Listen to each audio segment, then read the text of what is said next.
আসসালামু আলাইকুম প্রিয় দেশবাসী, প্রিয় বৃহত্তর নোয়াখালীবাসী, কোম্পানিগঞ্জ, সোনাগাজী, চরপকিরা, বুচিরাম ঘাট থেকে কথা বলছি। আমরা এখানে এই নদীবন্দরকে অতি দ্রুততম সময়ে সমুদ্র উন্নীত করার আহ্বান জানাচ্ছি।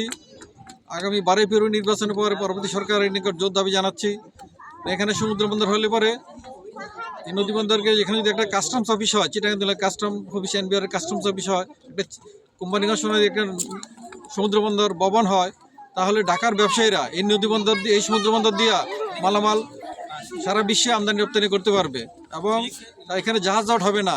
চিটাগাং থেকে চট্টগ্রামের তুলনায় ফেনী, কোম্পানিগঞ্জ, সোনাগাজী নদীবন্দর 100 কিলোমিটার দূরত্ব কম হওয়ার কারণে এই সমুদ্র বন্দর ঢাকার ব্যবসায়ীরা ব্যবহার করবেন এবং এটা আন্তর্জাতিক মানের সমুদ্র বন্দর হবে। কেননা এখানে নদী 3 কিলোমিটার চওড়া। ব্রিটিশ আমলে এখানে সমুদ্র বন্দর ছিল। আন্তর্জাতিক পর্যটক ইবনে বতুতা আসছিলেন কোম্পানিগঞ্জ, সোনাগাজী যুগে দিয়ে সমুদ্র বন্দরে। এবং নোয়াখালী সমুদ্র বন্দর অনেক বৃহৎ সমুদ্র বন্দর হওয়ার কারণে বাগদাদ, ইরাকের বাগদাদ থেকে বড় পীর আব্দুল কাদের জিলানী রহমতুল্লাহ ছেলে 1227 সালে আজাল্লা শাহ, পীর আজাল্লা শাহ, বড় পীর রহমতুল্লাহ 3 নাতি, পীর মিরান শাহ, পীর শাহ মখদুম রহমতুল্লাহ, পীর সালাম মজদুম রহমতুল্লাহ শাহ, বারোয়ালিয়াগণ এখানে আসছিলেন এবং ওনারা এখন ওনাদের কবর আছে নোয়াখালী, রামগঞ্জ, কাঞ্চনপুরে ওনার মাজার আছে। একবারেই বারোলিয়ার মাজার। এই বারোলিয়াগঞ্জ, চিটাং, কুমিল্লা, নোয়াখালী এত অঞ্চলে ইসলাম ধর্ম প্রচার করেছিলেন। ওনারা বারোলিয়াতে বসছিলেন বিধায় আজকে ওই জায়গাটার নাম বারোলিয়া হয়েছে।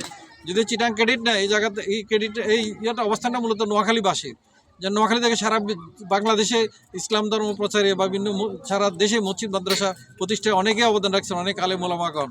এই কারণেই এবং এই সমুদ্র বন্দরকে যদি আমরা বিশালভাবে কাজে লাগাতে পারি, বাংলাদেশের অর্থনৈতিক অনেক উন্নতি সমৃদ্ধি হবে, বাংলাদেশ শিল্প বিপ্লবে ভূমিকা রাখবে এবং বিশ্ব উন্নত বাংলাদেশ প্রতিষ্ঠা করা সম্ভব হবে। সবাইকে ধন্যবাদ।